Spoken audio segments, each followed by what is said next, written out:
Could we have a roll call, please? Representative Henderson, Aye.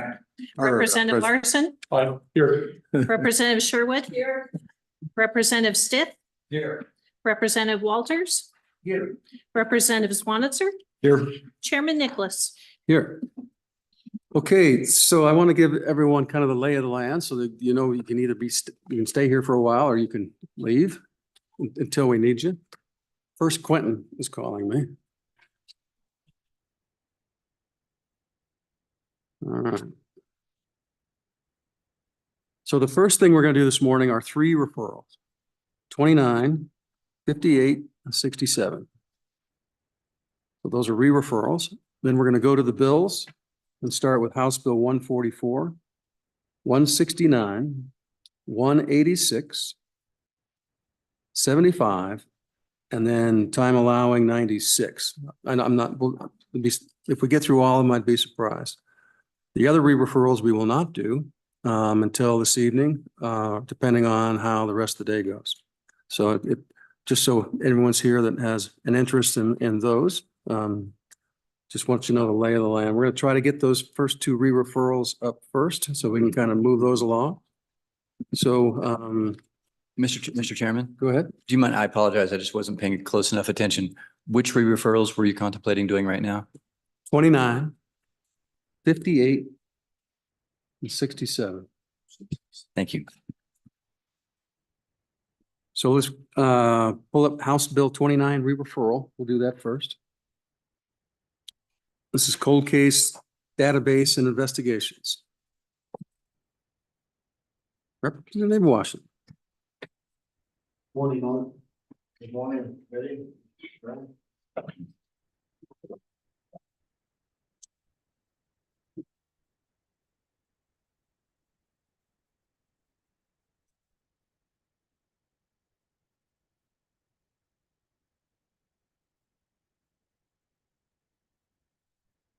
Committee, I bring you House Bill 29, cold case database and investigations. On the appropriation side of the bill, what we're talking about is funding I think I was up late last night. Give me 1 second. Mr. Chairman. Go ahead. So Chairman Washington, it looks like you're going to put 300,000 in over the course of the biennium into the 900 series into the AG's office to develop a database. Now it probably comes through DCI or something. Is that a fair assessment? That's it on the nutshell. Thank you. What page is that? The language on, it's on page 3, section 3, Robinette or A.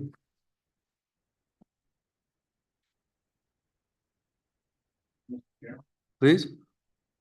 Thank you, Mr. Chairman. I would agree with the co-chairman that on the fiscal note, it appears 300,000, but in reading the bill, I take it only to be 150,000 by maybe a little clarification from the sponsor that has to come. I agree. Bottom of, Mr. Chairman, bottom of page 3 is the reference in section Right. 3.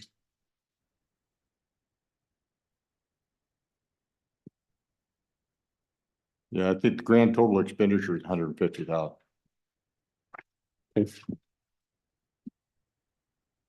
So the data, the fiscal note on the back needs to be corrected. That's how I read it.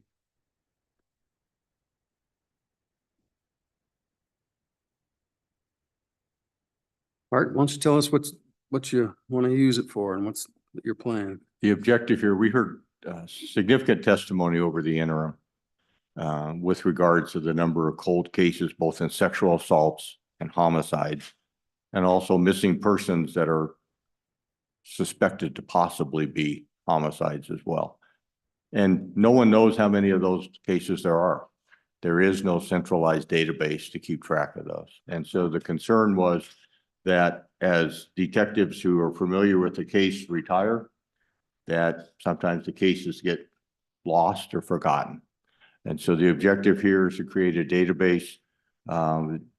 The division said that they would probably contract out that development work And that's what the $150,000 appropriation is to allow them to build a public-facing database that would have different avenues of access so that law enforcement agencies in other jurisdictions could access more information than could the general public.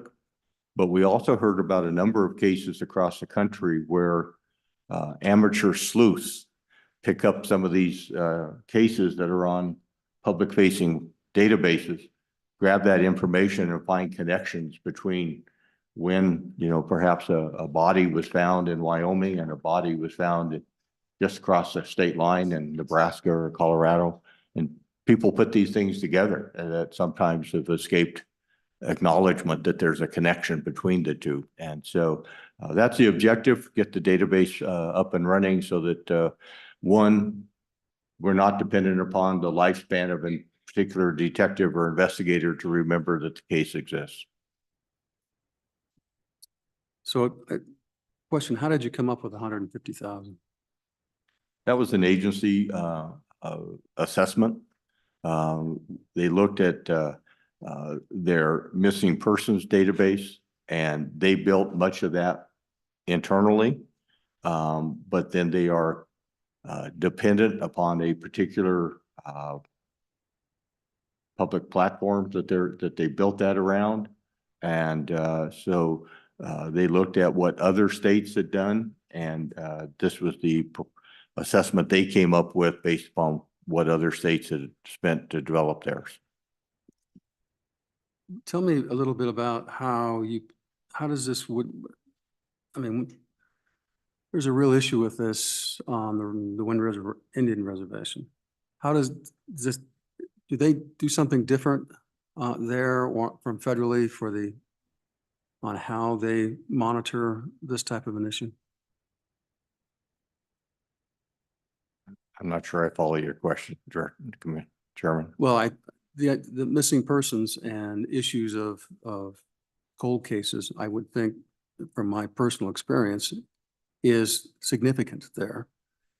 And I'm just curious if the BIA or the FBI, if they have some type of a system like this, or will this apply to or how can you interact with that information that they have? To my knowledge, there is no national database maintained by the FBI or Department of Justice. We did hear testimony from a private group that's looking at the Murder Accountability Project. It's a international effort to look at the rising number of unsolved homicides. Back in the day, upwards of 90% of our homicides were solved because they were all committed by family members and acquaintances. And today, with the increasing numbers of stranger homicides, the solution rate's going way down. So what we heard from the Murder Accountability Project was that they were trying to assemble data and they had some estimates based upon the number of crimes that had been reported. But we also, in the old Uniform Crime Report system, did not report outcomes. We only reported crimes reported. And so the conclusions, how many of those were solved and prosecuted and so forth, that data is not available on a national basis. Okay, any other questions for the representative? Any public comment on the re-referral? Seeing none, close public comment. Moved by Representative Walters, seconded by Representative Henderson. Move to pass. Motion is due pass. Okay, roll call. Representative Henderson, Aye. Representative Larson, Aye. Representative Sherwood. Aye. Representative Stith, Aye.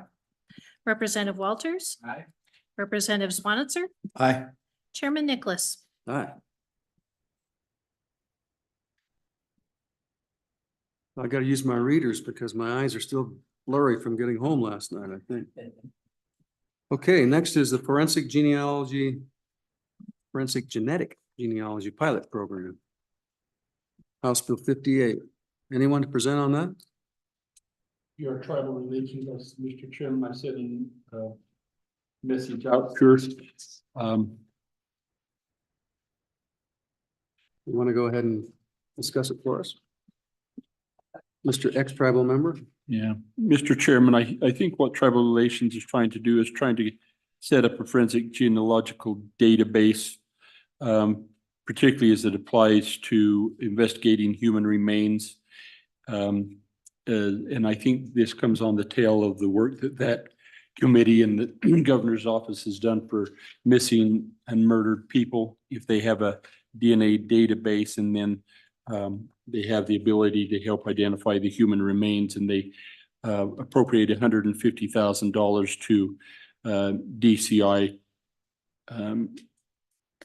to operate that pilot program. And that's what it is a pilot program, the way I see it. So it's one time, $150,000. That is page 3, correct. section 2. That's correct. So I'm looking at the footnote. The forensic fiscal note on the back. It looks like it's got continuing funding in there.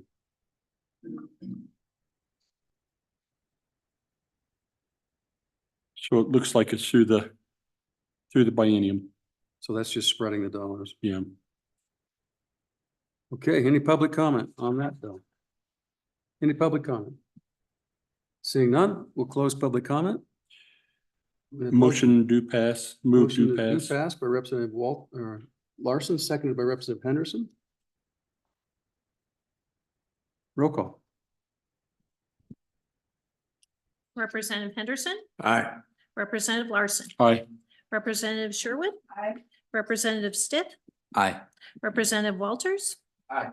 Representative Swanitzer, Aye. Chairman Nicholas. Aye. Okay, one more to go on this side. This is House Bill 67, Outdoor Recreation Tourism Trust Fund Administration. Come on, you can do it. Okay, please. Thank you, Mr. Chairman. This is House Bill 67, outdoor recreation and tourism trust fund administration. It is a re-referral. There's a $50,000 general fund requested here for the administration of this account. So, Representative, Chairman Newsom is on her way up the stairs, my understanding. So we'll give her the opportunity to present it.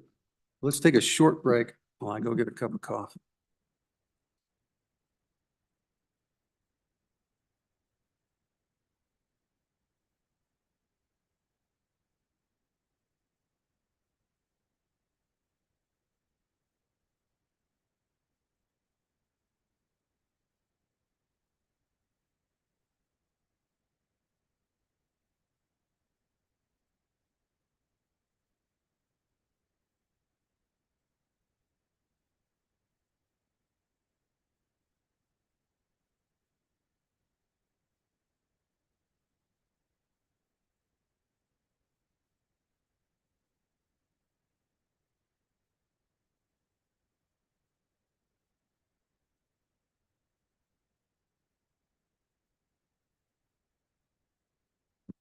Welcome, Chairman Newsom.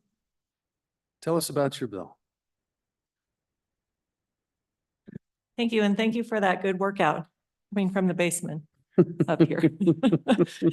I won't need to go to the gym later today. House Bill 67 is the Outdoor Recreation Trust Fund bill, and it creates the governance structure for the Outdoor Recreation Trust Fund. As you know, we created the fund and the funding last year. And then when it went across the hall, the governance structure got stricken.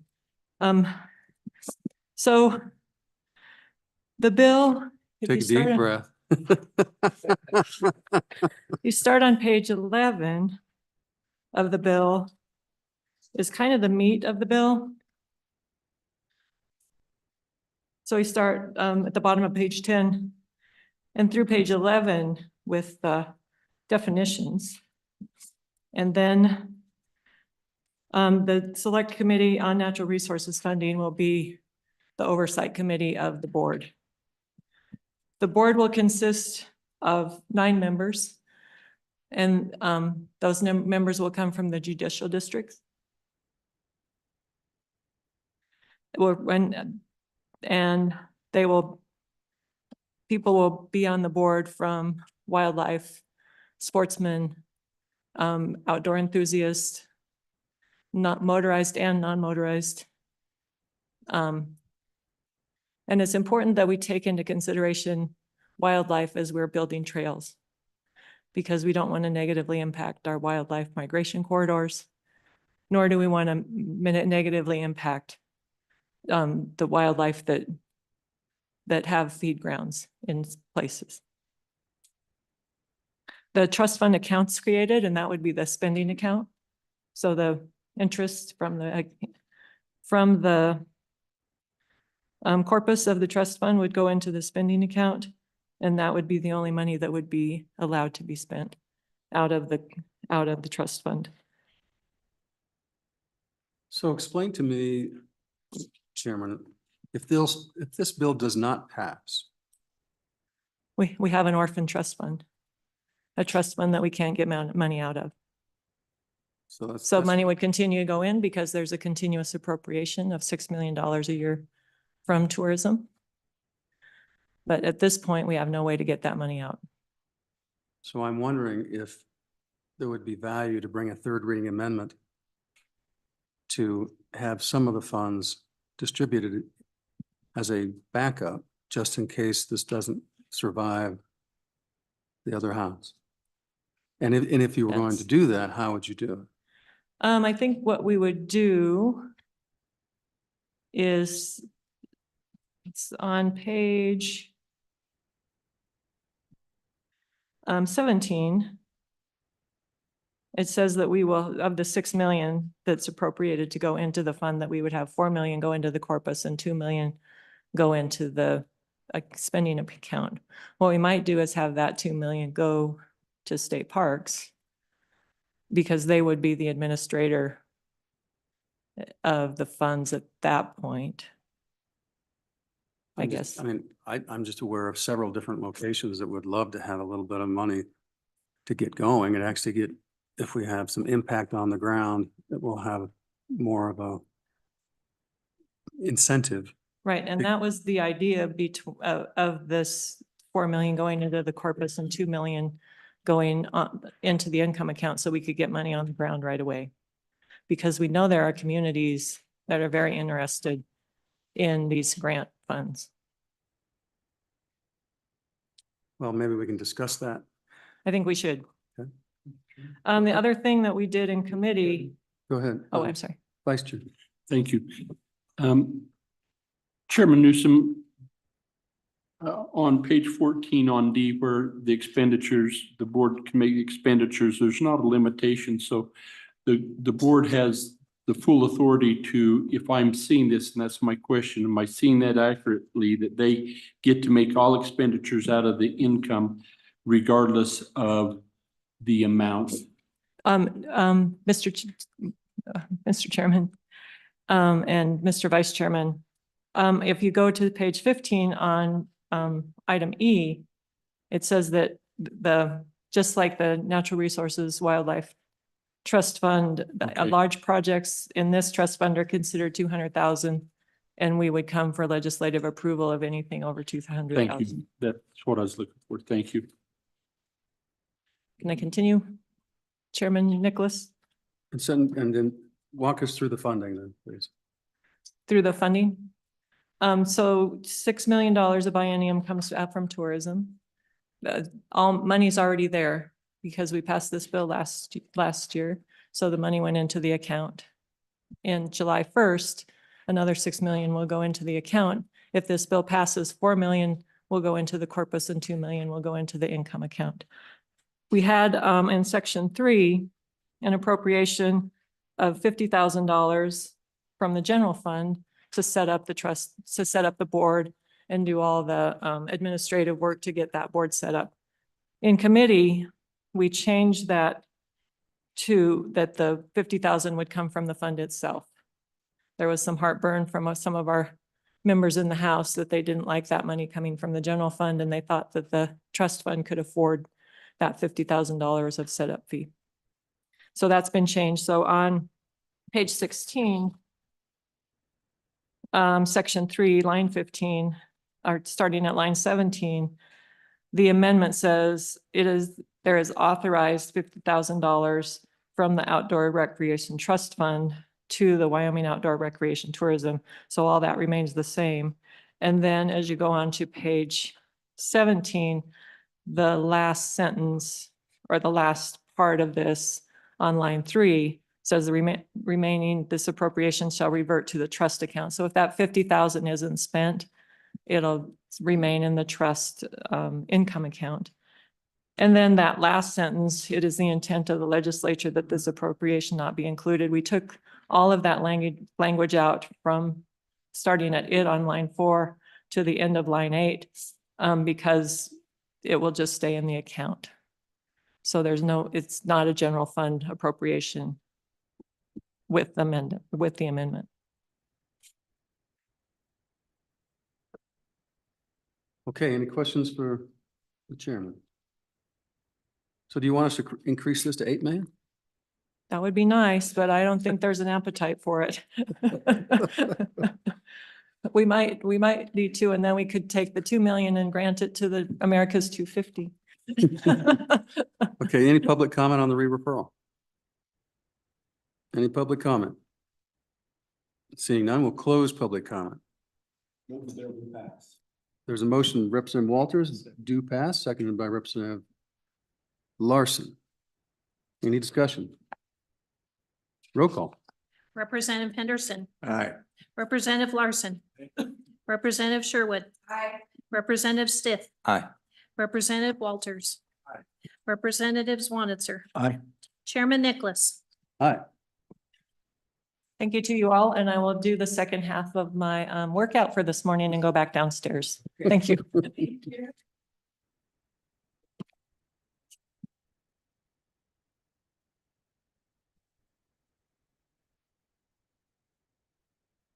Okay, we're switching folders. First up is House Bill 144, Suicide Awareness Prevention License Plate.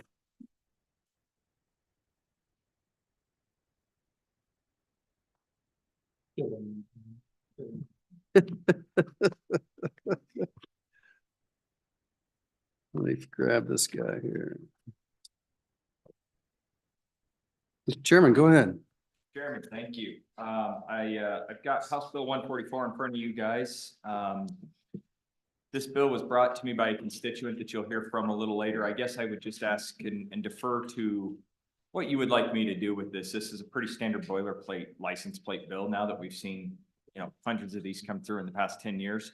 More than happy to walk you through the bill, but ultimately what the thought process was on this license plate bill was develop an idea that would fund the Suicide Hotline Trust Fund, right? And we don't have a mechanism right now other than just tranches of money that we've seen trying to fund into this. This is an opportunity for people in Wyoming to do a voluntary effort to fund this. And not only do that, but it also gives kind of a unique opportunity for people to buy license plates. And what I would say is you'll hear more from Jeremiah Raymond, who actually is the one who brought this idea to me. Some of the statistics from Colorado on some of their license plates, and then also how we modeled this after the wildlife conservation. I'm amenable to however you guys would like to work this bill and make this a better bill. This again was very boilerplate to get it in before cutoff time and make sure that we got something going on. I do think that there's some unique opportunities, and I've also talked with the department since drafting this, that there's also some challenges ahead. Thus being they have some issues with numbering on these license plates, also getting the program up and running with this particular license plate to do a historic license plate may take a little bit more time, and I'm okay with that. I'm amenable to whatever we need to do to get something like this working. And to be honest with you, Mr. Chairman, again, I could walk you through the bill. Ultimately, what it boils down to is you pay a fee to get the license plate up front. It's $150, just like the wildlife conservation bill. Then every year as you're going through this, you would also pay that $150 fee, and you can put more towards that as well.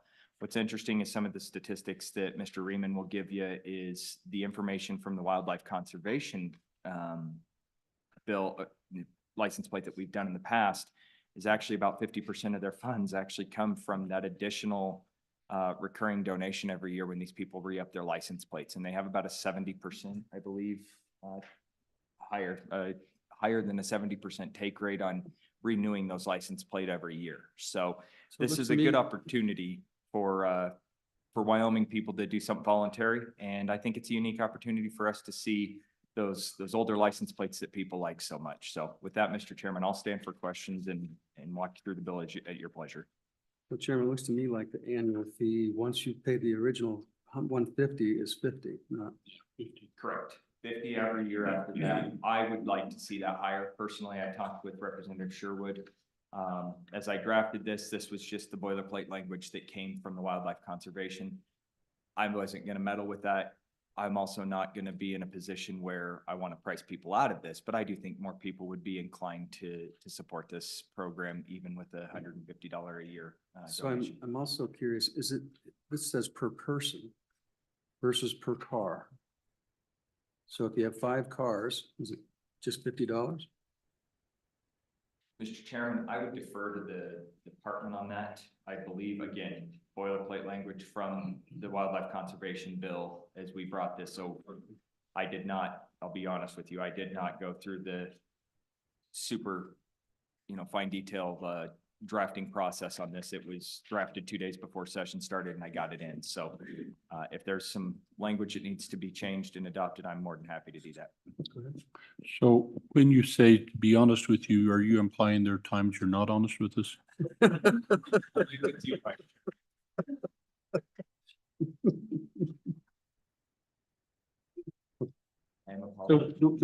How do we know what this license plate looks like? So, Mr. Chairman, that's where I've given the authority and the opportunity for the department to basically choose if they're doing. If you go down to section D on page 4, it says the department shall prescribe the design of the suicide awareness and prevention license plates. There is some concern about what that would ultimately be, whether we want to have suicide prevention and awareness, or whether we just want to go back and have a recurrence of some of the older license plates from the 1920s, 1950s, 1980s, whatever they want to do. I've left that authority up to the department. That's not really something that I want to meddle in on a daily basis, is figure out what license plate's going to be reissued for this particular program. Well, I don't see a blazing light of creativity that evolves from the signs and the license plates from our friends at the Wyoming Highway Department. Mr. Chairman. So I'm just surprised. So my original thought, as this was brought to me, and Jeremiah will discuss this as well. The original discussion came after seeing some of the black and white license plates coming out of Colorado. They're unique, they catch your eye, and they're different, right? They're different from what we've seen. They're the number 2 license plate. I was just talking to Jeremiah, number 1 license plate, selling license plate in the state of Colorado now. And they actually have a dedicated funding source for that. And I'll let him, I'm stealing a little bit of his thunder because he's actually the one that has all of this. You guys want to do a black and white license plate and you guys want to dictate it, have at it. I truly do not care. What I'm looking for is a funding mechanism for our suicide hotline.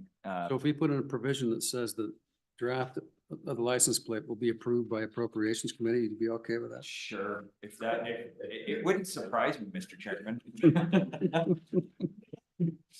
I think we give final say so to the chairman, even if we wanted to. Okay. Any questions for the chairman? Go ahead.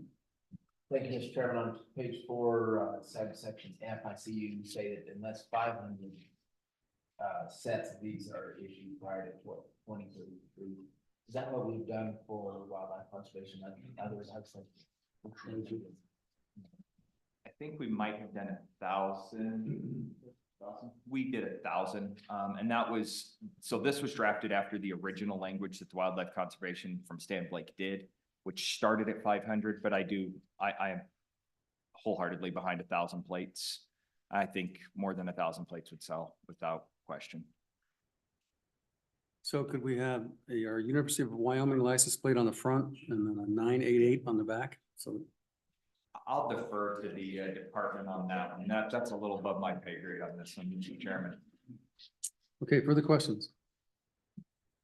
Public comment, anyone going to come up and? Come on, Jeremiah.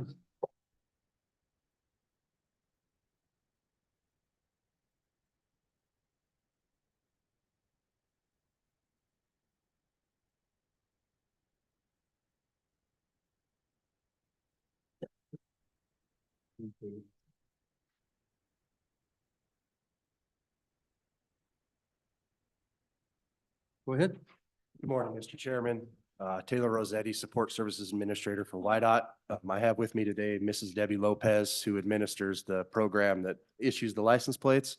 Real quickly, did want to tag on to what Representative Brown was mentioning. This was modeled largely after the wildlife conservation plate. That was the first license plate that had an annual fee on it that generated money that went into an account. So we've learned a few things since that time. Much of what we'll offer here today is technical in nature, just to make it a little bit more administratable for the department, if administratable is a word. And with that, I'd let Mrs. Lopez walk you through some of those points within the bill that we would like to discuss. Please, go ahead. Welcome. Hi, good morning, Debbie Lopez. You're lucky because we're all about half fuzz brained right now. The first thing that I'd like to bring up is on page 2, line 16. It says the department shall assess an annual $50 fee. We have found with the wildlife plate, it's a lot easier for the county treasurers to assess that fee when you go in and renew your license plate. So that's the first suggestion. And in the design, on page 4. Oh, I'm sorry. Get a little friendlier with that, Mike. So you want to delete department and insert the county County treasurer. treasurer? 16.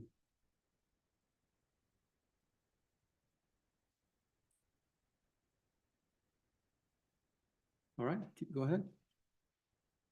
The next section, where it talks about the design of the plate, and I think that this probably will be changed, but page 4, lines 1 through 12, it kind of talks about how the 988 will be on the left-hand side of the license plate number, followed by a distinctive number.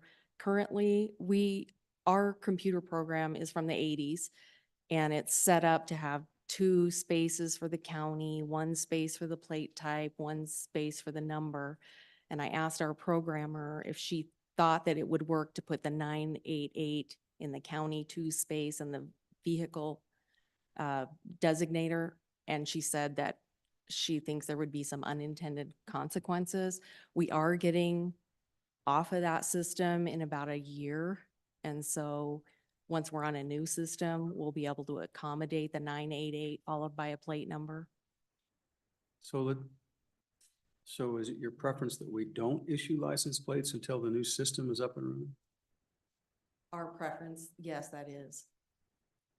Otherwise, I mean, we could do it, but not with this design. The 988 couldn't go first, followed by a plate number the way it's written. So when people say that the system's going to be up next year, how realistic is that? Is it going to be next year? Is it going to be, you got to work out the kinks, and how long will that take?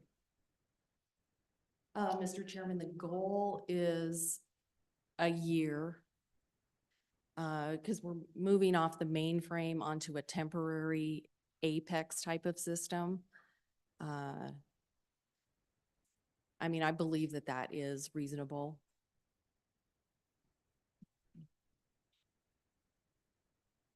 So if you had a launch date, what would it be? Like July of 25 or something? January of 26. That's a year and a half, almost 2 years. Go ahead.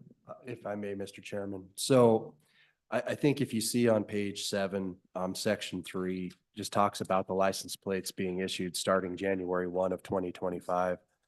I think that's where Mrs. Lopez is saying that a go live date of January 1, 2026 to actually start issuing the plate would be useful for the department.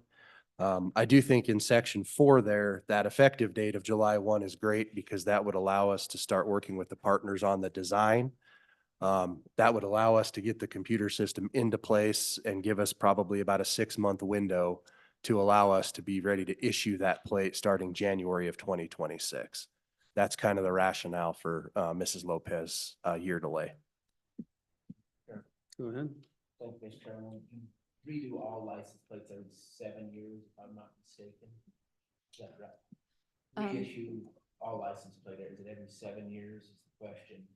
And then if that's the case, how will this date line up with the next full run of new license plates? Mr. Chairman, Representative Walters, we reissue them every 8 years. So the next license plate's coming out in 2025, and then the one following that is 33. Go ahead. Thank you. So I guess I have concern, Mr. Chairman, on the length of time to get it implemented. The 26 seems like it's longer than, it's longer certainly than I would like it to be. It seems like it's a little, but I think that your point is valid. You're going to a new system and may not have that. So my question is could you start the program? What would it do to the department if you started the program in a normal process? So maybe that's a year earlier, issuing plates with the intent that any of the plates that you issue in the first year then would be automatically replaced with the new design after you get the new software program, whatever we call that, in place. What does that do? So, Mr. Chairman, the way this bill is currently written, they would start being issued January 1 of 2025, and that's when the new plates come out. So it wouldn't really affect the design at all. Because if you delayed a year, it'd still be within that same 8 period of the new flag plates that are coming out in January. Mr. Chairman. So I'm confused because I keep hearing this January 26. What happens on January of 2026? Mr. Chairman, Representative Larson, we're right now we're on a really old system from the 80s. We're trying to transition to a temporary system until we get a new system built. And hopefully the transition will happen within the next year. And the way our old system is, it won't accept a 988 as the first digits of the plate. Right. So I just heard you say you could get them out January of 2025. And then I hear you say January of 2026. And I appreciate that I'm slow, but and so what I first heard you say is because you have this antiquated system and you can't do the 988, that wouldn't be able to come out till 2026. So what I was not wanting to wait that long to start getting license plates designated for the suicide hotline out is use the current system to get the initial batch out. Then you would replace those automatically with the new plates when you got the new system in 2026. Does that make sense? Okay, Mr. Chairman, Representative Larson, are you saying one design for a year and then a different design Well, in 2026? perhaps, because I thought you were trying to have this unique design, but we can't do that until 26. But then we miss a whole year's opportunity to have these designated plates. So maybe you get some temporary kind of cool, but not as cool for a year, then you automatically replace them. But I'm just wanting to know if you've done something like that, is that really, is that a devastating impact on the agency because of to do that? Mr. Chairman, Representative Larson, we could feasibly do something like that, yes. Okay, further questions? Any other technical changes or language that you're? So the last technical change, page 4, line 23. This is the statement that if 500 plates are issued before January 31 of 2026, 33. We would like to change that date to 32 and possibly June 30, because the new plates would come out January 1 of 33, and so we'd have to, if 500 plates weren't Page issued. 4, line 16, change that to 2032. June 30, 2032. Line 23. Line 16 as well. Give us the line number again. 23. 23, not 16. Okay, any other ones? That was it. I stand for questions. Okay, go ahead. Good morning, Mr. Chairman, members of the committee. I'm Jeremiah Reeman here on behalf of the Wyoming County Commissioners Association. It's somewhat fortuitous perhaps that this conversation is coming directly off of the Outdoor Rec Trust Fund. You passed 2 trust funds last year. You funded one of those. You didn't fund the other, and that really left a hole for me as I walked out of that legislative session. And so I've been thinking a lot about this particular issue of the 988 trust fund. As I went about the last year, and in particular driving along the Colorado Front Range, you've seen a lot of black license plates, black and white license plates. And it got me wondering what's going on with this particular license plate. So I did a quick little search, and the Colorado legislature in 2022 passed a bill that authorized their Department of Transportation to give out 4 historic license plates. They didn't dictate what those 4 historic plates were, but they authorized that. And I'll get to the colors here in a second. But what I found is that each one of those plates is nondescript. It just says state of Colorado, and it's it's got its color. But the underlying place where that funding is ultimately going happens to be disability support programs in the state of Colorado. Nobody that's buying one of those license plates knows that. It just happens to be funding that particular thing. So I got to thinking about the number of license plates that I was seeing in this historic concept and wondering if Wyoming shouldn't look at doing something similar and where should we put the funding. And of course, me being the county guy, started thinking what could I support on the county side. And ultimately, I came to the 988 Trust Fund, something that we also supported along all of you last year. And so I started to marry the concepts and went to the governor's office and said, hey, is this something that we could perhaps pursue and help to pay for some of the costs of that system through the trust? And they reached out to the Department of Transportation, of course, and gathered some figures and came back to me and said, they weren't all that excited at first, but when they came back with the data, they said, well, this might be something to look at, because the Wildlife Natural Resource Trust plate, they're roughly just under 3,000 of those plates in circulation right now. The retention rate is 84% on that particular plate. And it's generating not only from the fee and the renewal fee, but also donations of over $734,000, just short of $735,000. I give you all of that data so you have it. But I wanted to know a little bit more about the Colorado plate.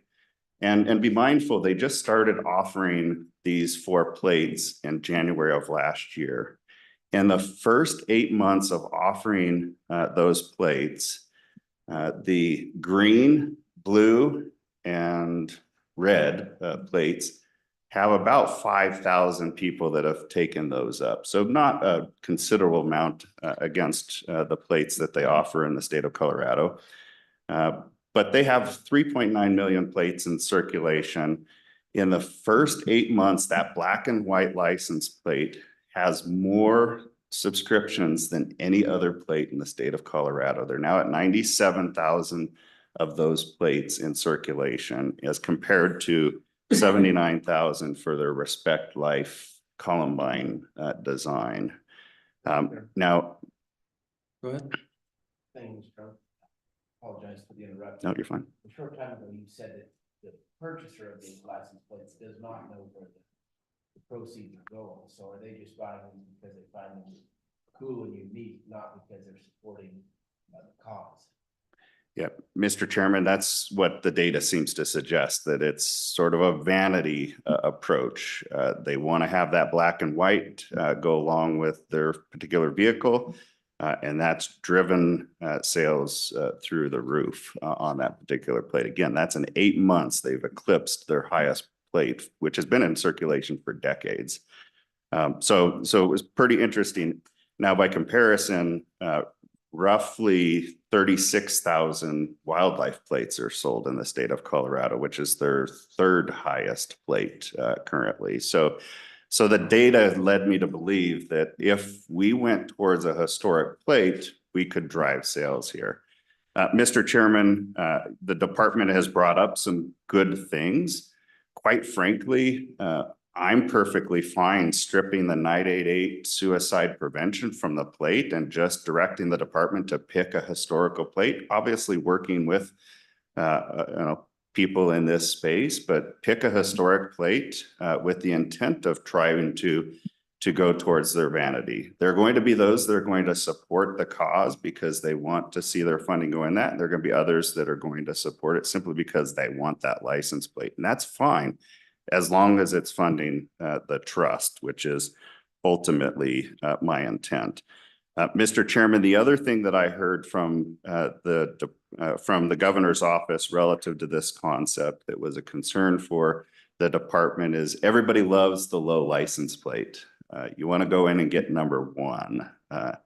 And that creates issues at the local level and at the state level. So there's been some conversation, why shouldn't we start with the plate 988?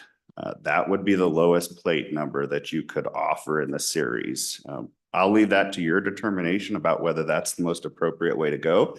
But it is, by doing that, you do alleviate one other concern that I've heard relative to this. With that, Mr. Chairman, I just, again, implore you to support the concept. Let's refine it. Let's get this passed. Let's put some funding into the 988 trust system like we all intended to do. With that, I'd stand for any questions. So let me go back over to the department. So I kind of like the idea of doing a historic looking plate that's black and white. It would be, I would think that all black and then white lettering would be more pronounced than the opposite. Is that hard to do? Mr. Chairman, no, we could easily do that. Further comments? Mr. Chairman, Andy Somerville, Executive Director for the Wyoming Association of Mental Health and Substance Abuse Centers. We're here to stand in support of this bill. We support Mr. Raymond's comments about potentially removing the 988 from the license plate. We think we can certainly couple that with a community-wide marketing program, letting people know that it supports the trust fund. We think this is a fairly ingenious way to allow people in Wyoming to support the 988 trust voluntarily. That's something that we have struggled with after the last legislative session of how do you drive people to give donations directly to the state of Wyoming. That's been a very, very difficult conversation. We've spent a lot of hours on over the last year and we've not come up with any better solutions. So we appreciate the county commissioners bringing this idea forward and the work they've done, and we'd ask you guys to consider it and stand for any questions. Go ahead, please. Mr. Chairman, Lindsay Semino with the Wyoming Counseling Association. We stand in support of this bill. We're very grateful that we are being supported by such an innovative idea. We just wanted to say that we have no qualms about what the license plate looks like at all. If you want it to be Cowboy Joe, whatever. We're just very grateful to be supported in this way, and whatever the good legislature decides, we will absolutely be grateful for. So thank you. Representative Swanson. Thank you, Mr. Chairman. So the original intent of license plates was to help vehicle identification. And in the unlikely event that this black and white license plate goes nationwide, is there going to be any detrimental effect for law enforcement to be able to do a quick identification on vehicles.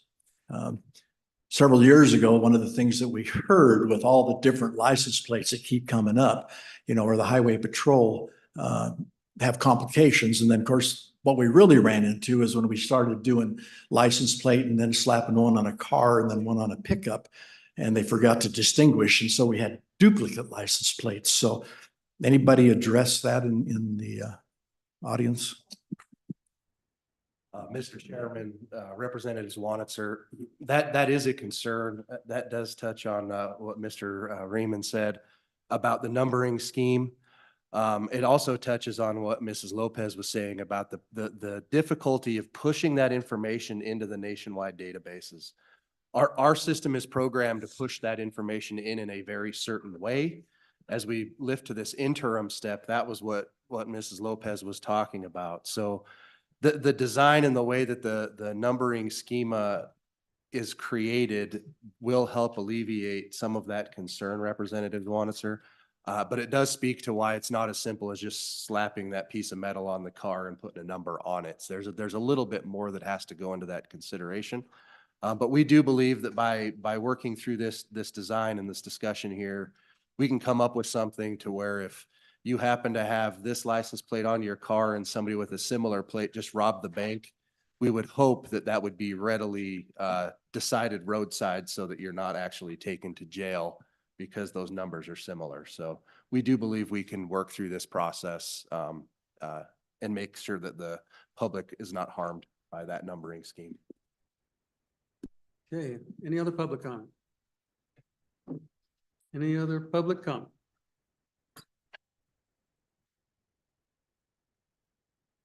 Okay, we'll close public comment. Move the bill. Moved by Representative Larson, seconded by Representative Swanser. Okay, what's the pleasure, committee? Please. Thank you, Mr. Chairman. Question for the department. Sorry, you just sat down. Didn't catch you soon enough. I'm going to page 5 of the bill, line 2. If you make the change that was suggested on page 4, does that change also need to occur on page 5, line 2? What would that suggested date? If we moved it on line 23 of page 4, we change it to June 30th of 2032. What is changing to the top? Mr. Chairman and Representative Walters, I believe you're talking about the date that the license plate would cease production. If we go with Mrs. Lopez's recommendation, then that license plate would actually cease production in 2033. So then it would align with the actual normal plate cycle. The reason for the request to change that date from 33 to 32 is if you go into 33, by default, that plate will exist for a whole nother license plate cycle. So it would be an 8-year plate plus another 8 by default, and it would then not go off of circulation until 16 years, basically. So if you take Mrs. Lopez's recommendation, it would cease, and that date then on the top of page 5 would need to be January 1, 2033.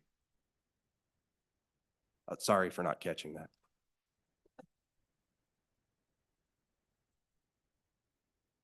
Okay. Anything else? Any other questions? So what's the process in terms of if the bill passes and you come up with a design, do you have a mechanism where you put 3 or 4 different alternatives out so you can get public comment on what it's going to look like? Mr. Chairman, that's the pleasure of this committee. We could absolutely do that. We're working a similar process right now with the Alumni Association over in Laramie. We're definitely open to coming up with three ideas, working with the group and putting that out for some public comment and letting them have a say in this. We're open to that. So then the question is, do we put that in a bill and direct you to do it, or do we just committee have any thought on that? Can you trust it? No, we can't trust him. And Mr. Chairman, I was thinking of amendment to say that members of the Appropriation Committee are prohibited from participating in the design of the license plate. Picking the color of brick. Yeah. Mr. Chairman, I would certainly take this conversation as direction to do that very thing if that's what you guys would like me to do. I think that would be nice. Okay. Any other amendments? Any other comments? Mr. Chairman, I have some amendments. Okay, please fire away. Thank you, Mr. Chairman. On page 2 of the bill, line 16, I would move to change department to county treasurer. Is that the Second, first all part, those in is favor that say the aye. first part of the amendment? I'm gonna just do them one at a time, so Okay. we don't get confused. Head Clerk Secretary, keep up. All Question? those in favor say aye. Aye. Those opposed, then motion carries. Next. Chairman, on line 17, page 2, I would move to $50 to $100. What page in line was that? Page 2, line 17, this is the annual fee, Okay. just to generate a little more revenue. All those in favor say aye. Aye. Go ahead. Mr. Chairman, just not to jump the gun too much, but part of it seems like what made it successful in Colorado was the fact that people just thought it was cool. If you make it more expensive than a corresponding plate, then maybe it's not so cool anymore. I mean, do we necessarily get more revenue if you're doubling the fee? We'll find out. Well, the department has already told us it's gonna be cool. So I do think we could make a recommendation of one way or another that it would be a historic play. I'll get to that. I'll Okay, get to that. go ahead. Go ahead. Go ahead, Representative Sherwin. Okay, on page 2, line 17, I believe we need to change the language to per vehicle. So it would be $100 per vehicle instead of 40%. That makes a lot more sense to me. All those in favor say aye. Aye. Those opposed? That motion carries. Next. Mr. Chairman, we still need to vote on the $100 that I paid for. I hear 110. Mr. Chairman, I believe I think you voted before I made my comment, so I think that motion was adopted. Voted too. Let's do one more time. All those in favor of $100 say aye. Aye. Those opposed? Okay, that motion carries. Mr. Chairman? Go ahead. Thank you, Mr. Chairman. Moving on to page 4, line 6, I would remove the word not. That would need, and by removing that word, and then insert the word to, so it would need to include the Arabic numerals. For the county, then on line 7, I would delete all of line 7, all of line 8, and line 9 through license plate. And then I would on line 10, I would delete the sentence starting with the department shall include, delete all of 11 and all of 12. And so. Is there a second? All of 12 or just through the first sentence? So, Mr. Chairman, what this does, it takes away the discussion about this, having suicide prevention on the plate and restricts it back to using the option to use a historic plate or a design that, is something similar to what we have today, so that it's to the point that was made that these would be a vanity plate, that the source of the revenue would go to suicide awareness, but the advertising, that's what it's for, would not necessarily be stated on the plate. I think that was what was discussed with the uniqueness, is create the vanity for the revenue side, but not necessarily call it out. Plus, the department said they could get these produced quite easily because they still would fit within what their system generates and designs. So I mean, they could still design a logo or a distinctive emblem or something. So do you want to still have them to have some uniqueness to it, or it's going to just look like another license plate, just old? That's what I don't understand on the emotion. Mr. Chairman, I want it to look just like an older one of some sort, no distinct uniqueness to it. The uniqueness becomes the vanity side of the unique design, not without a symbol, versus something with a symbol such as wildlife. License plates have a symbol representing wildlife. Representative Stitt. Mr. Chairman, so Representative Walters, do you mind reading how, after your amendment, how it would read? So, thank you, Mr. Chairman. I think the best place to start then would be on line 4. The suicide awareness and prevention license plates shall be the same size and set to the same size as regular motor vehicle license plates and need to include Arabic numerals for the county, followed by the distinctive number assigned to the vehicle.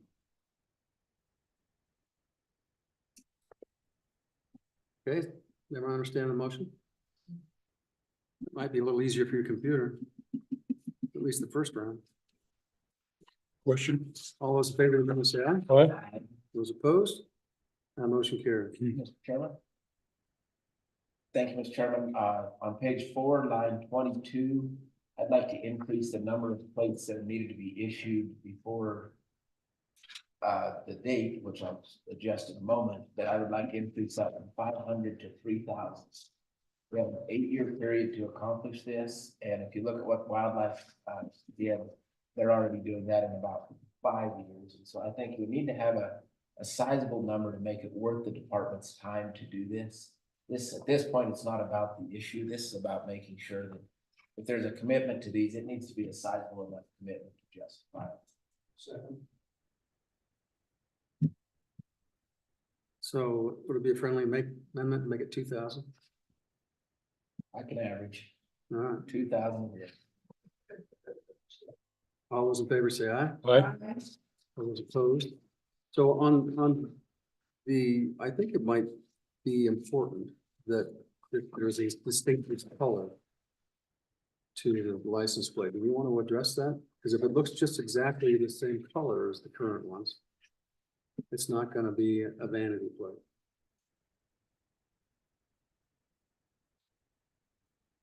So thank you, Mr. Chairman. We could move back up in the previous section.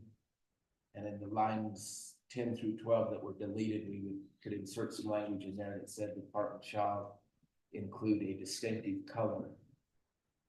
Okay, that's a conceptual amendment. All those in favor say aye. Aye.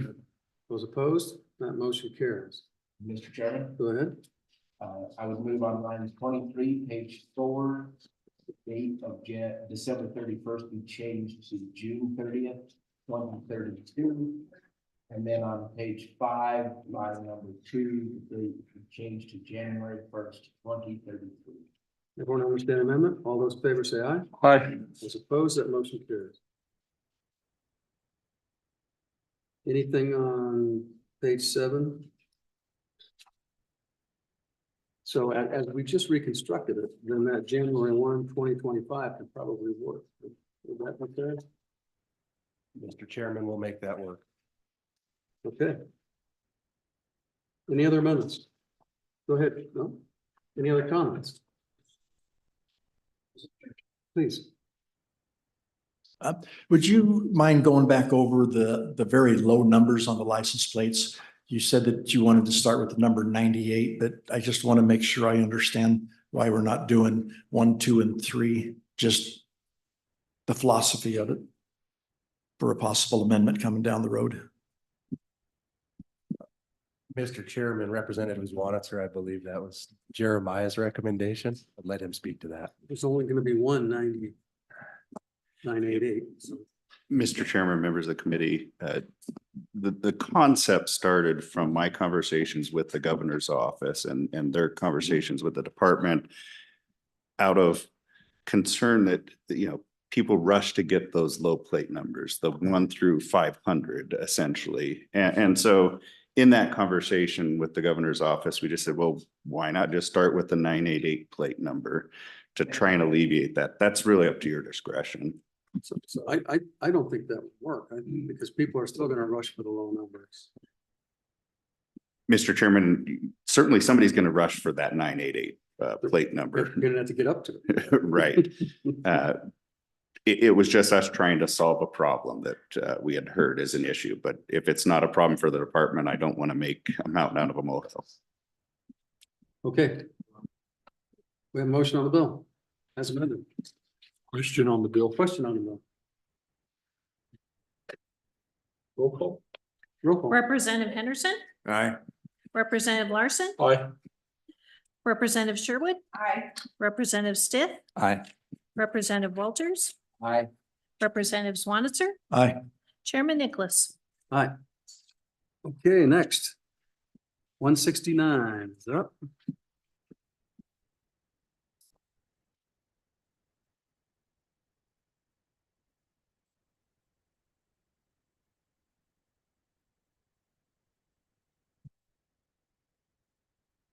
Mr. Chairman. Please go ahead. So the sponsor of this bill isn't here, but having served on Mr. Chairman, what bill are we on? 169. I can perhaps bring this bill forward that we, having served on this mental health and vulnerable adult task force over the last year, we were engaged in trying to lay out a path to correct and to implement policy governing mental health. We had, I think, close to 8 bills that come forward this year in that in the way this is structured is the task force is made up of legislators and then executive branch and judicial branch representation to try and coordinate the efforts to address and develop policy on mental health.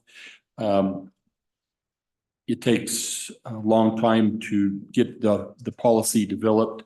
The question originally, as we come to this session, was whether to continue this task force, and leadership indicated that they had planned on doing that in management council.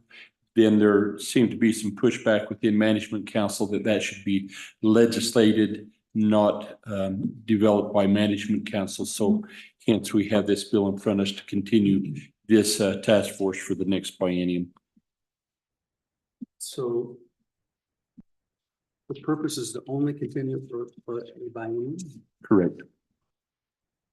So it's in the green books, but then it dies after 2 years. I think it'll be in session law. That's what, Yeah. okay. Are we speaking on this? Okay. Any public comment?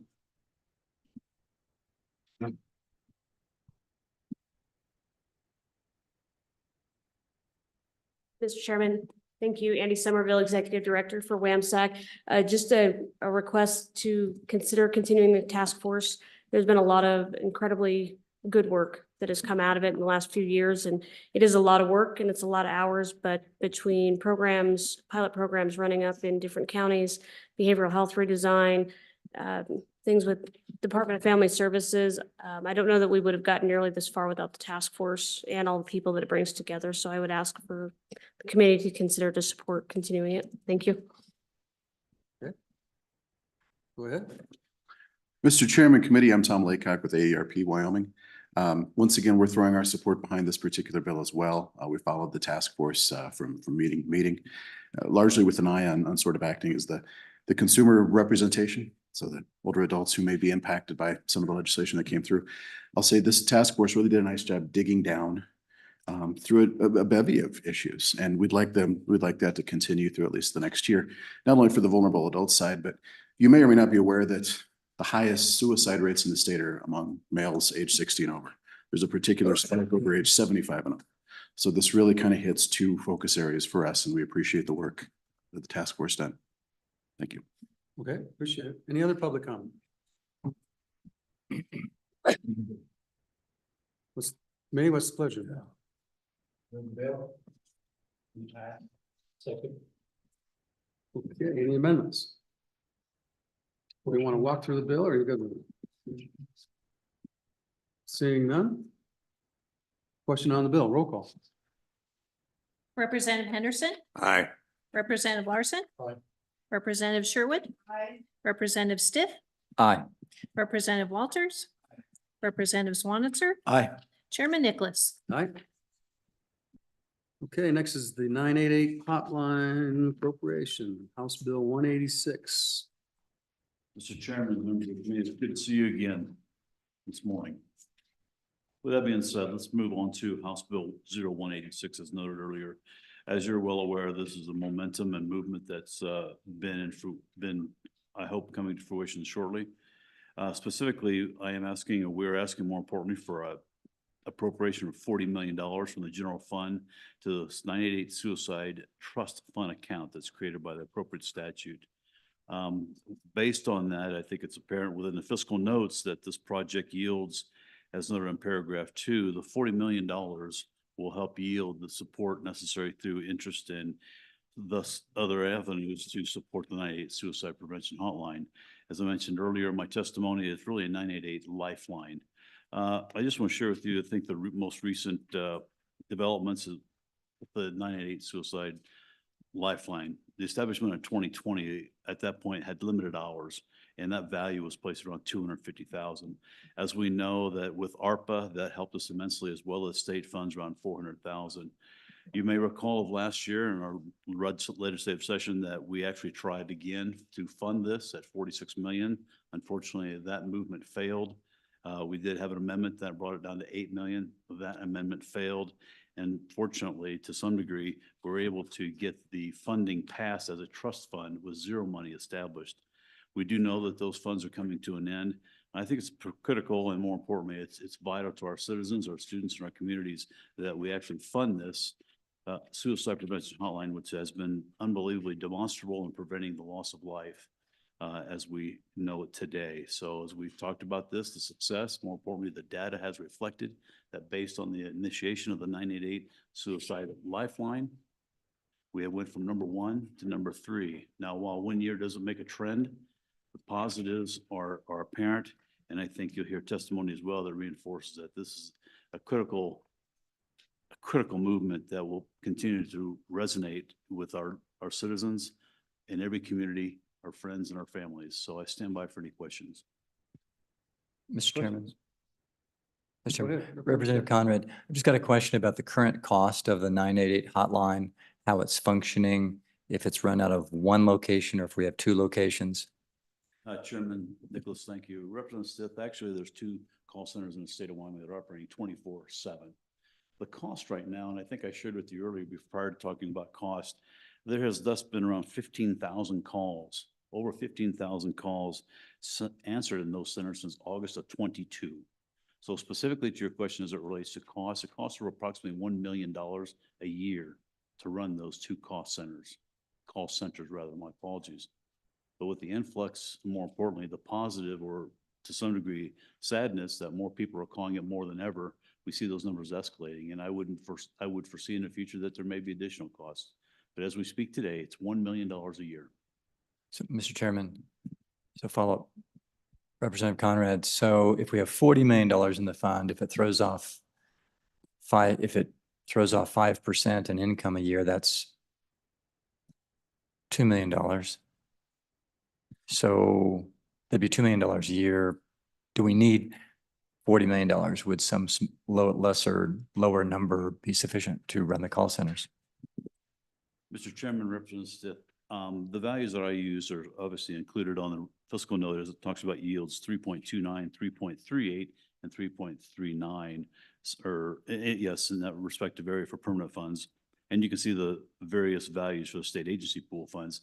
So that value, from at least my math, equates around $1.5 million, $1.3 million. So I think the money is right on, it's spot on. That's why we didn't come to you today asking for 46 million, but in this case, 40 million to meet the current needs that we have. Mr. Chairman, I just remind the committee and the directors here, but we have also got in the bill to add text messaging that will come in and adds a cost to that. Is that around 200? Well, Mr. 250,000 annually. So that's another $500,000. So it'd be $1.25 million a year. Okay. Any questions for Representative Conrad? Public comment.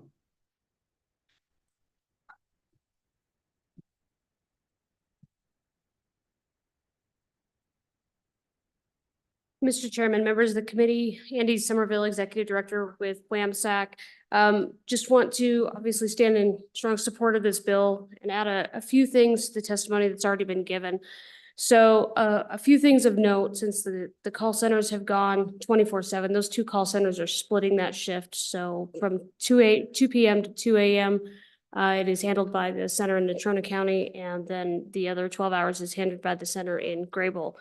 Right now, those centers are maintaining around a 2% 911 intervention rate, which means only 2% of the calls that come in are requiring to be escalated to that highest level, where they're not able to de-escalate it or connect people to services, and then they work with 911. That's impressive. That is on par with national best practice and what we're seeing across the country. So it is effective. About 20% of the line calls that are coming in right now are from our veterans in the state. And one thing I want to share with the committee that's interesting is there's an option with the 988 line to either be transferred to the national veterans line, or you can stay with the local line. The number of veterans that are requesting that they stay with the local call center is actually impressive. They want to talk to the local Wyoming call center, and they want to talk to local Wyoming people. Now, that means that those call center folks are still working with the veterans specialists to make sure we're getting those veterans connected to services. But that was particularly impressive to me. I want to comment just a little bit on the costs. So both centers are contracted with the ARPA dollars through 2025. And you'll see in the governor's budget, the request to add additional dollars for text and chat. That has been a process that the Department of Health and the centers have been working on together to move that process forward for the last year or so as this line is being built. Important to remember that this is still an ongoing building process with the federal government and the FCC. There are additional things that are coming down the line in terms of 988 to Representative Stiff's question about the cost and the demand. Currently, one of our good federal senators from this state is sponsoring legislation in DC that will move the idea of geolocation further along so that the call centers will not be receiving calls based only on area code.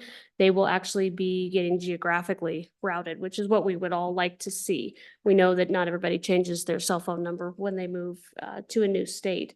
And so we expect some additional work to come in the next few years as that bill moves on. And the last piece in terms of cost and services, well, 988 is, while we talk a lot about the call center operations, it's not just the call center operations. 988 also includes mobile crisis response, which Wyoming is barely stepping into. And it also includes the crisis stabilization services that follow. The bill that was passed by this body outlines all of those pieces. And to make a really comprehensive system to continue to make a difference and keep folks at home with their families where we all want to see them, we're going to need to eventually work on all of those pieces. And so I think it's important to remember that it's more than just the call center. There's a lot more to it. Mr. Chairman, I'd be happy to stand for any questions. Questions? Okay. Mr. Chairman, Go ahead. question. Thank you so much. It sounds like you're doing more than just answering the phone. Is that a fair statement? Mr. Chairman, Representative Stiff, for these programs, they are working with the community partners on the ground. Still in the process of making all the direct connections with all of the local 911 PSAPs, and it's a work in progress. And Mr. Chairman, is there any hope on the horizon that we'll be able to measure the effectiveness of the 988 hotline? Because that's one of the sort of the natural questions people have is, well, it sounds great. How will we know if it's working? Mr. Chairman, Representative Stiff. So one thing that we are working on with the 988 hotline is continued better data collection, asking questions. Now, this is a difficult proposition when a caller calls in. How much information they provide. 988 is an anonymous line at its core. Somebody doesn't have to give us any information. They don't have to answer any questions. But we are working on trying to improve all of those pieces. We are working on follow-up calls. So that's been going on since we started, but we're continuing to improve that process so that we can have some better data. But I would be remiss if I didn't say inherited in its core is the difficulties in predicting suicide prevention numbers effectiveness. We will never be able to quantitatively say that was going to happen and we prevented it. What we can do is look at the data. Are people going into services? Are they having to call the line again? Are we having repeat callers? Are they ending up on a Title 25 or in a state hospital? We'll continue to work on that data collection and then look at the trend line. While the the number 3 ranking of Wyoming is preliminary CDC data. They still haven't finalized it. I'm pretty confident in those numbers. What's impressive about that is while it's the first time that Wyoming has dropped in the rankings, it's not the first time that it's not the first year where we've seen a reduction in suicides. And so we've seen this upward trend in Wyoming. And then we've kind of leveled off, and now it looks like we might be coming down the other side. So we'll continue to watch all of those things. I do understand the frustration of not being able to definitively answer the question. This absolutely stopped that. But everything we do have says that it is effective and it's working. Representative Johnson. Thank you, Mr. Chairman. So if we happen to overfund this program, I mean, obviously we want to let it work for 3 years and we find out we're putting a lot more money or there's more interest going in than what you guys are able to spend. And of course, hopefully we would do a lot of consolidation. So what would be the next step in your mind to help what we're trying to solve if we have an extra $1 million and we've made this contact with all the folks that are calling in? Where would you put that extra bit of money that's not, being bullseyed? Mr. Chairman, Representative Zwanser, the next step would be to really work on a mobile crisis response across the state. We've got a few counties that have dipped their toes in that and are running some pilot programs to try to figure out what might be a model that'll work in Wyoming. And so I think it'd be just direct, that would be the next step. Further questions? Okay, further public comment. Mr. Chairman, Lindsay Semino with the Wyoming Counseling Association. To piggyback off of Representative Zwanser's question, I really want to emphasize that when we asked for this trust last year, that all of those regulations are within that bill, that it is very well regulated what we can and cannot spend the money on. I know that we were concerns about that questioning on the House floor when this bill was introduced. And so mobile crisis is the next step that is also detailed out within that bill. And so as far as what would we love to spend that extra $100 on? Yes, we do have goals for mental health, but those goals are also outlined in the intention of the trust. That was my main point that I wanted to make today. I was also going to give some history on how we came to a trust from the original ask when this 988 mandate came down from the feds, but I also want to be sensitive to your guys' time and how much you've spent on this issue. And so I will just stand for any further questions. Questions? Okay, go ahead.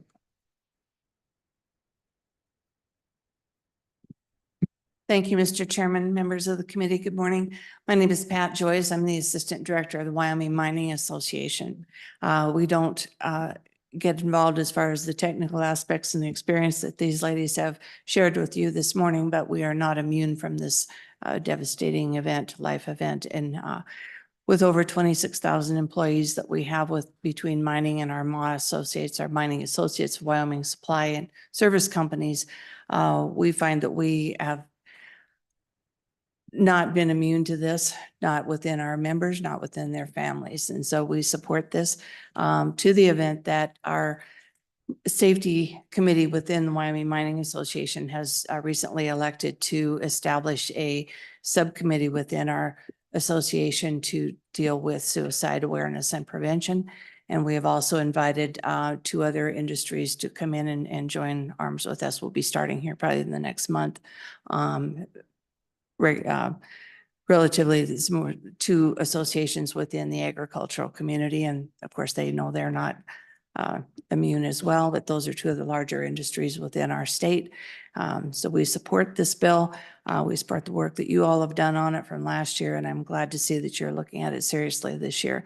I don't think there's anyone among us that can withdraw this lifeline to people at their most desperate moment in their life. And so we would appreciate your support of this bill. Thank you. I'll stand for any questions. Okay, go ahead. Good morning, Mr. Chairman and committee. Thank you for the opportunity to visit with you today. I'm Jessie Defoe with Freedom Path 307, and I've seen many of you testifying on behalf of economic development, trying to reduce regulatory reductions, things of those sorts. But honestly, none of that matters if we don't help our neighbors. And so one of the things we want to visit with you today is how we've heard an outcry that this just isn't a hotline, but it's a lifeline. And it's something that people need and that they're looking for. You're going to see many students being shepherded through the Capitol today. And in being able to help them, I think, normally we're like, oh man, if they would have had to be in school when I was in school. Honestly, I'm grateful that I'm not facing what they're facing today. And the things that they are handling in their school situation is very different than what we did. They need a lifeline. I think about other moms that I work with every day who need help with carpooling or this or that, and none of us ever hesitate to help out each other. We're a lifeline. When I grew up in the agricultural community, when there's a branding and you call, you just come help your neighbor. That's what you do. And so we want our actions to match our words. And so I think it's really important that we talk about that today, and we're here to support. And as you've heard from many other groups, it's something worth funding. And so we're very strong in that position and happy to visit with you more. Switching hats, I also help out the Wyoming Construction Coalition, and the construction industry in particular faces really high suicide rates, and they are passionate about this issue for their community that they support. This issue is for our students, it's for our communities, and it's for Wyoming. So thank you for your time today, and happy to answer any questions. Thank you for your comments. Go ahead. So Jesse, just in listening to the public comments thus far, we have heard the testimony on the importance of the 988 lifeline.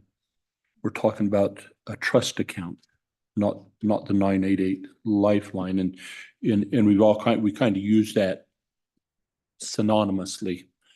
And so first off, I think it's fair to say that we're funding the hotline through the general appropriations of state government. Would you agree with that? Mr. Chairman and Representative Larson, yes, I do believe right now it is currently being funded. What I should have. Oh. So we're funding it through general appropriations through the Department of Health. We realize that funding the trust to the 40 million then would ensure that it would be immune per se in the future if we had reductions in general fund appropriations, correct? So my question then to you then is, if with last night we spent $90 million or yesterday, is this committee now tries to navigate through our budgeting process and try to make sure that we have a balanced budget. Do you see us running afoul of the intent to fund this hotline if we do it instead of all at once, do it over the next couple of years? Mr. Chairman and Representative Larson, I think that that's a good question. And honestly, I don't envy your seat in trying to figure out how to do this. I think what this trust fund does when we look at this is that it ensures that it goes on. And this is something that's a problem today, and it's going to be a problem tomorrow, and it's going to be a problem in 10 and 20 years. Like I know that hard decisions are having to be made and how to figure that out. But I do think that this particular funding, to ensure that no matter the boom or bust of what happens in Wyoming, that we stand for our neighbor. And while, we are talking about the 988, I think that this funding is what secures that 988 hotline and why we're in favor and standing in support of that today. Mr. Chairman, I'll try again. Okay.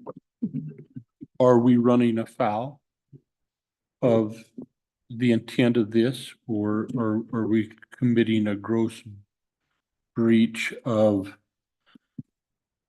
social need if we don't fund it fully this session? Mr. Chairman, Representative Larson, I do not think it's a foul on it. No. Okay, thank you. Thank you. So I'm curious where the phrase running afoul came from. Is that like chasing a bird? A chicken. A chicken? It's not chicken. So what I don't see, interestingly, is industry and civic organizations saying what why don't, if you want to take care of your neighbor, then why aren't we matching funds to help raise this account higher? And what I see is everyone saying, come on, state, come up with $440 million and take care of our problem. Just an interesting issue, I think, that, and maybe the bill ought to have some type of a matching component to it so that everyone's involved in this. Okay. We've got our ex-representative. X is right. Good morning, Mr. Chairman, committee.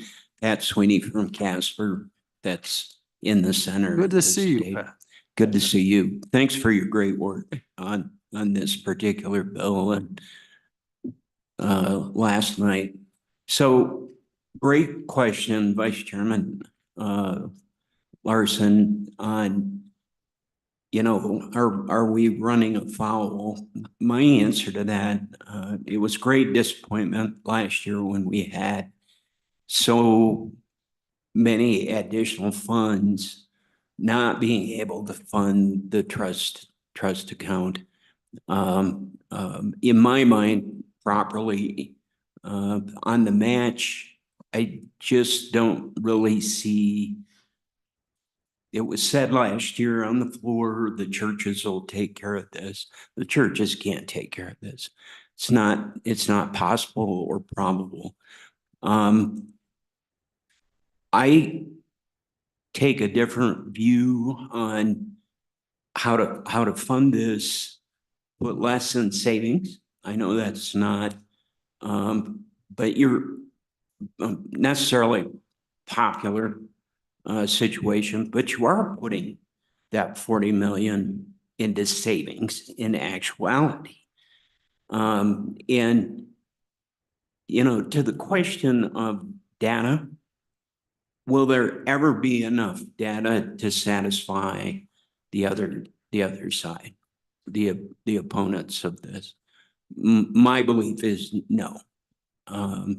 So I would ask that you tough it out as you have repeatedly, this committee on the 988 hotline, and just appreciate your work.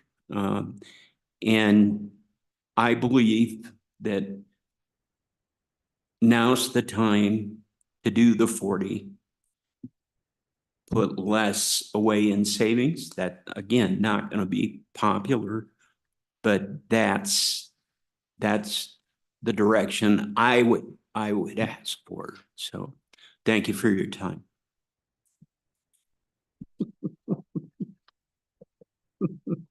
Okay. Further public comment? Please go ahead. Mr. Chairman, members of the committee, my name is Kelly Little and I represent the Associated General Contractors of Wyoming. I don't want to belabor the point. Most people have covered what I was going to talk about. I did want to just give some statistics for you for the construction industry related to suicide. The construction industry has one of the highest rates of suicide at 53.3 per 100,000 US workers. That rate's 4 times higher than the national average and 5 times higher than that of all other construction fatalities combined. So it is a huge problem in our industry. Representative Nicholas, or Chairman Nicholas, to your point about industry action and what are we doing to combat the problem, I will say that the Agency of Wyoming recently partnered with Cheyenne Frontier Days to do an expansion of their pickup man program. I'm not sure if you've heard of that. It has to do with, if you see yellow feathers in cowboys' hats, it's kind of an awareness campaign related to the idea that a pickup man in the arena for a rodeo cowboy is somebody that is always there to help. And that's the idea. We kind of extrapolated that and printed, we have hundreds of thousands of yellow hard hat stickers that we are dispersing to our members to put on their hard hats to raise awareness for the issue. And down the line, if that kind of initiative relates to possibly raising funds for this, we would be completely open to that. So thank you. Go ahead. What percentage of the funds for the projects that your association uses are state general funds, would you guess? Mr. Chairman, I would have to get back to you on that answer, Representative Larson. I'm not sure off the top of my head that I have that data, but obviously the works that the construction industry do, particularly public works and public projects, are taxpayer funded. So, so we invest in the industry, and I think Representative or Chairman Nicholas's point, I think really is a fair one. If this really is, I mean, yellow feathers are nice. Mhm. Right? Let's step up the plate. Mhm. And if that, and you say, if that's something that would be helpful, I don't think that's something we should have to tell you.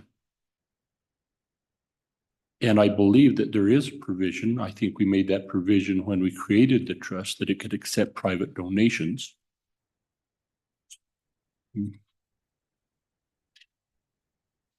Mr. Chairman, Representative Larson, your point is well taken and the challenge is there. And so I appreciate that from this committee, this idea of bolstering private support of this very important lifeline. Okay, go ahead, please. Thank you, Mr. Chairman. Again, Pat Joyce with the Mining Association, one of the larger contributors to your budget. I think we're getting, and we should be focused on funding this 988 suicide hotline because that's the essence of this bill. But keep in mind, there is a lot of other expense to education materials, travel, things like that, trying to add to the narrative to keep people aware, to make more groups aware individually in communities as well as industries. So I can tell you from our perspective, we felt that if this was funded in this manner, the work that we would do to raise additional funds would be for coming up with educational materials and other, I think we'll see what other needs are out there that need to be funded that we could do from our association and our partnerships. So I know we're focused on 988 here, and I appreciate your comment and your question. But I think it's going to take all of us to do a lot more than just the hotline. So thank you.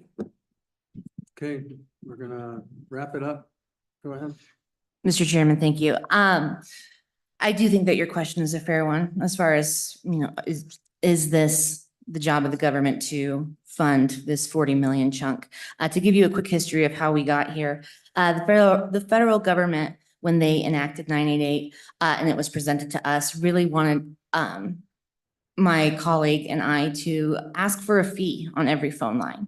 And that fee was going to eventually fluctuate because of the growing need of 988, because of mobile crisis teams, because of these other needs that the federal government was going to ask us in order to address this mental health crisis. That puts us in a precarious situation to ask for a fee that may need to be increased at a different time. And so when we originally discussed this with the Wyoming legislature in 2022, that is how the trust and the $40 million came to be, was can the government then float this per se with a trust instead of constantly asking for Wyoming residents to be taxed and for that tax to be increased on a yearly basis. That is the quick answer for you as far as how we got here today and why that is a trust and that $40 million line. But it really is to help prevent Wyoming from not being further taxed on their phone lines. Go ahead. Thank you, Mr. Chairman. Question for Representative Conrad. I don't have the statute in front of me. Does it require that the fund be fully funded at $40 million before any revenue can be taken off of it to fund the actual expenditures of the hotline itself, the lifeline itself? Or can it start spending those investment in returns on any amount that's in the account? Mr. Chairman, Representative Walters, I believe the latter, as you pointed out, but that requires me to ensure that that accuracy is there. So I will do so. Further public comment? Seeing none, we'll close public comment. Is there a motion on the bill? Move the bill. Second. Moved and seconded. Discussion. Mr. Chairman, Go ahead. I'd like to move that we fund this hotline with $10 million And then another 15 million that would be matching funds. So the 10 million would be our obligation as the government to get this thing started and going. And we'd also make another 15 million available in matching, that if it gets matched and allows industry and individuals to come in, that would get us to the 40 million. So, Mr. Chairman, If we have a second. question, Representative Swanser, so we would put, so actually we'd be putting 25 in, 10, and then 15 out there to use as matching. Correct, to be matched. It's my idea of a compromise. And also, it feels like it's going to get to the 40 million really quick. Go ahead. A second. Second. Appreciate it. My concern is on the matching side. Yes, the account is set up to accept donations, but most companies are going to want a tax benefit for the contribution. I don't know that it's set up in a 501c3 format where they can see the tax benefit for the contribution. So I don't know if you would see much gaining a donation. I think it's going to be a challenge.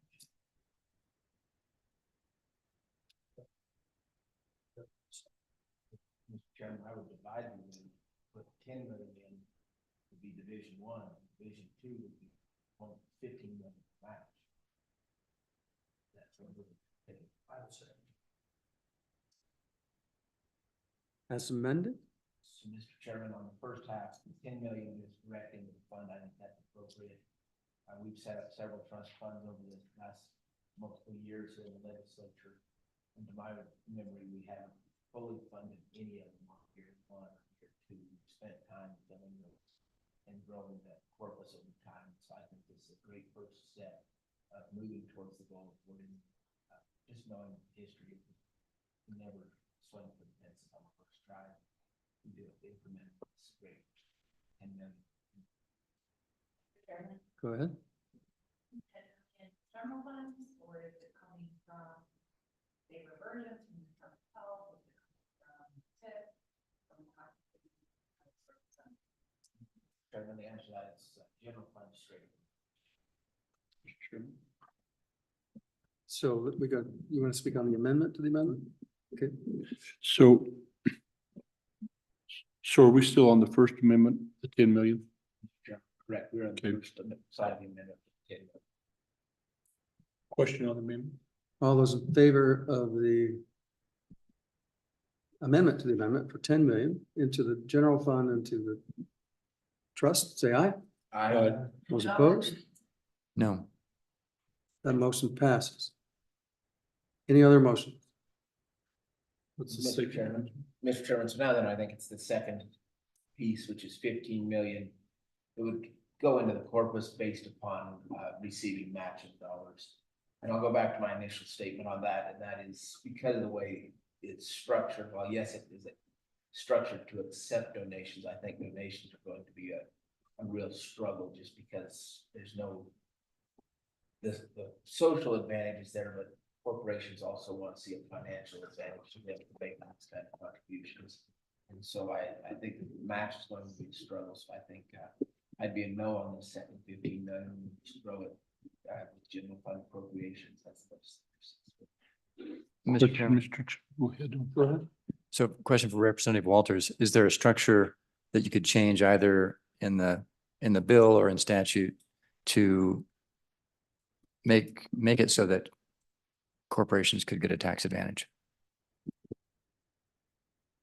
Thank you, Mr. Chairman. I think the bringers of the bill might want to work on something like that. But I remember when we had this discussion a year ago and we were setting this up, that this has always been a concern that there is not a great mechanism to accept the donations. Yes, it's a possibility, but the mechanism is strong. Stephanie, going to comment on that?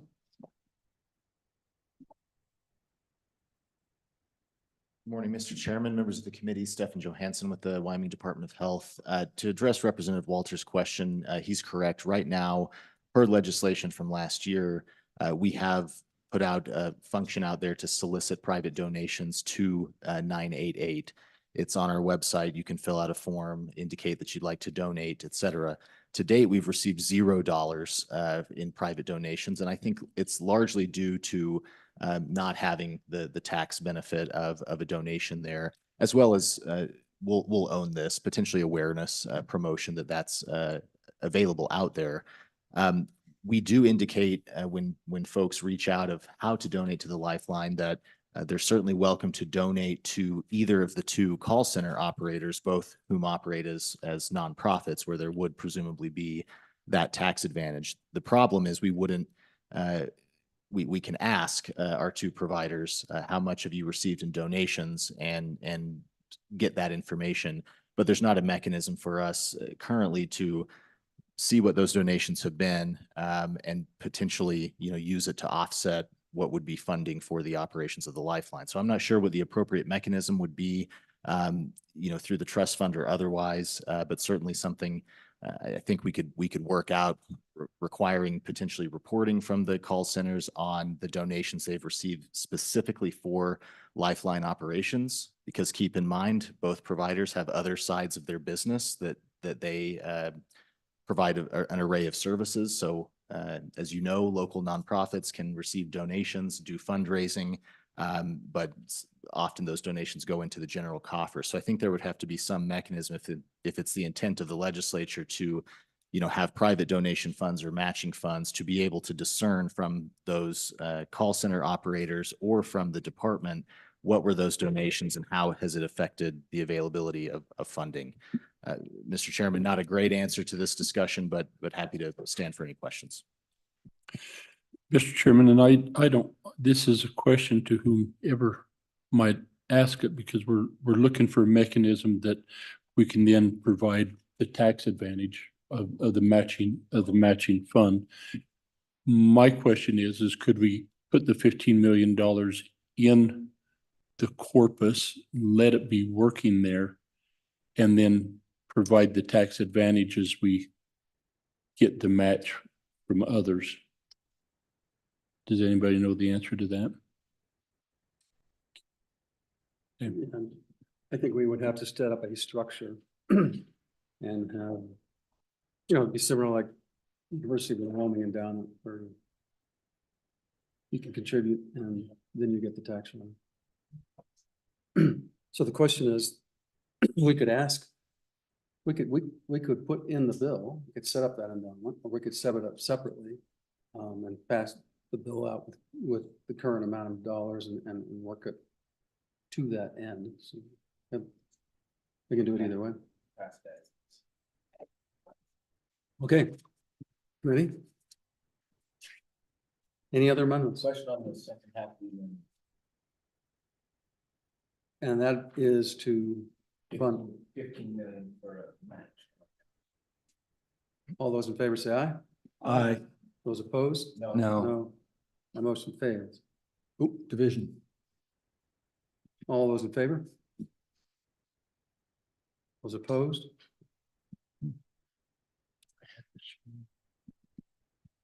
So committee, I would like to figure out how we can set up an endowment. I think that this committee can figure it out. So we're not gonna do it in the next 5 minutes. Right. Mr. Chairman, I'm happy to limit to that idea of endowment. Happy to contribute in that way. I'm also going to take a run at another amendment. Okay. I would like to propose that we do another 10 million, but we fund it from reversions from the Department of Health. Moving second in discussion. All those in favor say aye. Aye. Those opposed? No. No. That motion failed. Division. All those in favor say aye. Motion passes. Yes.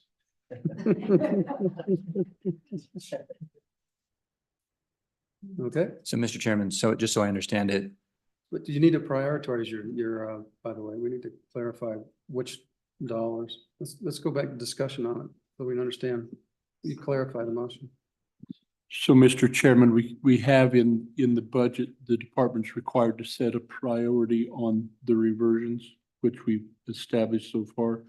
So would this be of the remaining reversions that they could use up to $10 million, which may very well be. Mr. Chairman, yes, I would like to clarify, this would be up to $10 million, and in terms of prioritization, it's not taking, that these reversions would be prioritized above the reversions going into the state hospital demo account. Would be my preference. Second. Okay, let's go back to the motion. Any comments? Mr. Chairman, the reason I made that motion that way is I do believe our people, our veterans, our students are more important than the demolition of buildings at this time. And I know a lot of work has gone into this project, the demo, and I know that it's a touchy subject, but I would like us to prioritize people above buildings. Thank you. Mr. Chairman. Go ahead.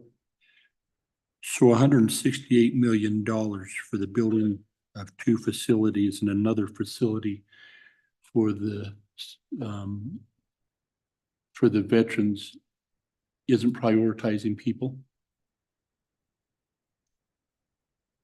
Mr. Chairman, I would like to see reversions to fund 988 prioritized above money going to the general account.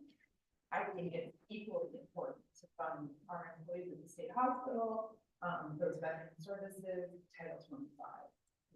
So just to comment on that, and Representative Sherry, we all agree with you. There's no question that 998 is going to be funded. And it's going to probably get more money than anything else is going to get. And it's going to be a priority to everything. And so when we're dealing with a $10 billion overall budget, the question is how you share the load. And the hardest thing to do are the things that don't touch the soul and the heart, like demolition of buildings. And so we all appreciate your concept, and on the other hand, some of the harder things to get done are those that never get done. So I think that we totally understand the emotional component to this. It's a big deal. So go ahead. Chairman, I'm on against this amendment. The biggest reason I'm on against it is reversions are one of the biggest ways we have funding for a supplemental budget. And we're already starting to eat into our supplemental budget for next year with the prioritization of these reversions in other categories.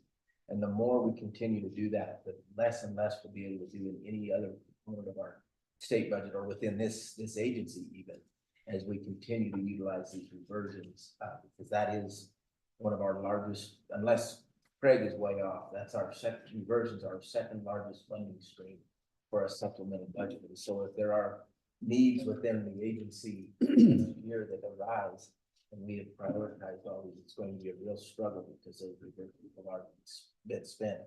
This 988 hotline is fully funded through the biennium. We're putting 10 million in to kick off the trust fund. To add more to it right now, it sounds good, it feels good, but I just don't think it's the right time to do it. Let this continue to grow in future legislatures, but let's make sure we have some funding available for the needs of the agency and the needs of the enterprise by not spending all of our reversions here. So again, I'm against it. Further discussion. Okay. As amended or corrected, all those in favor of using the priority of the reversions, say aye.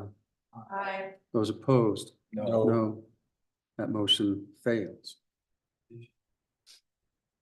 All those in favor? All those opposed? It failed. Okay. Question on the bill.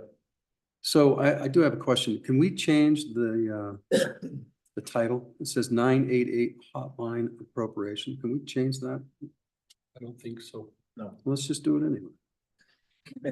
So, We can't change. Mr. Chairman, I have a question of what the result of all of what we've just done is. I understand we've got $10 million we've taken 40 million on page 1, line 7 and 8. we initially replaced that 40 with 10. Correct. And then there was a motion to add 10, but, right? But then the question of what priority from reversions it gets, that failed. So does it, so as the result of that We're at 10. is that we're just at 10. Right. Okay, just so I understand where we are. Thank you. Question on the bill. Is there a effective date?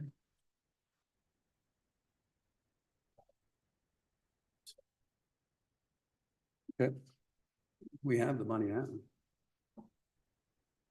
Okay, as amended, all those, roll call. Representative Henderson, Aye. Representative Larson, Aye. Representative Sherwood, Aye. Representative Stiff, Aye. Representative Walters, Aye. Representative Swanitzer, Aye. Chairman Nicholas. Aye. So committee, do you want to take another 15 minutes and go in late and kick out one more bill? Do we want to do the major maintenance? Mr. Chairman. At the end of the day. Well, Mr. Chairman. We've got the AML people here too. and that one's even faster. Yeah. You want to to do Clarksville. Mr. Chairman, I think the major maintenance bill is complicated. Hard to get done in 15 Well, minutes. we'll just resume at 5 o'clock or on adjournment.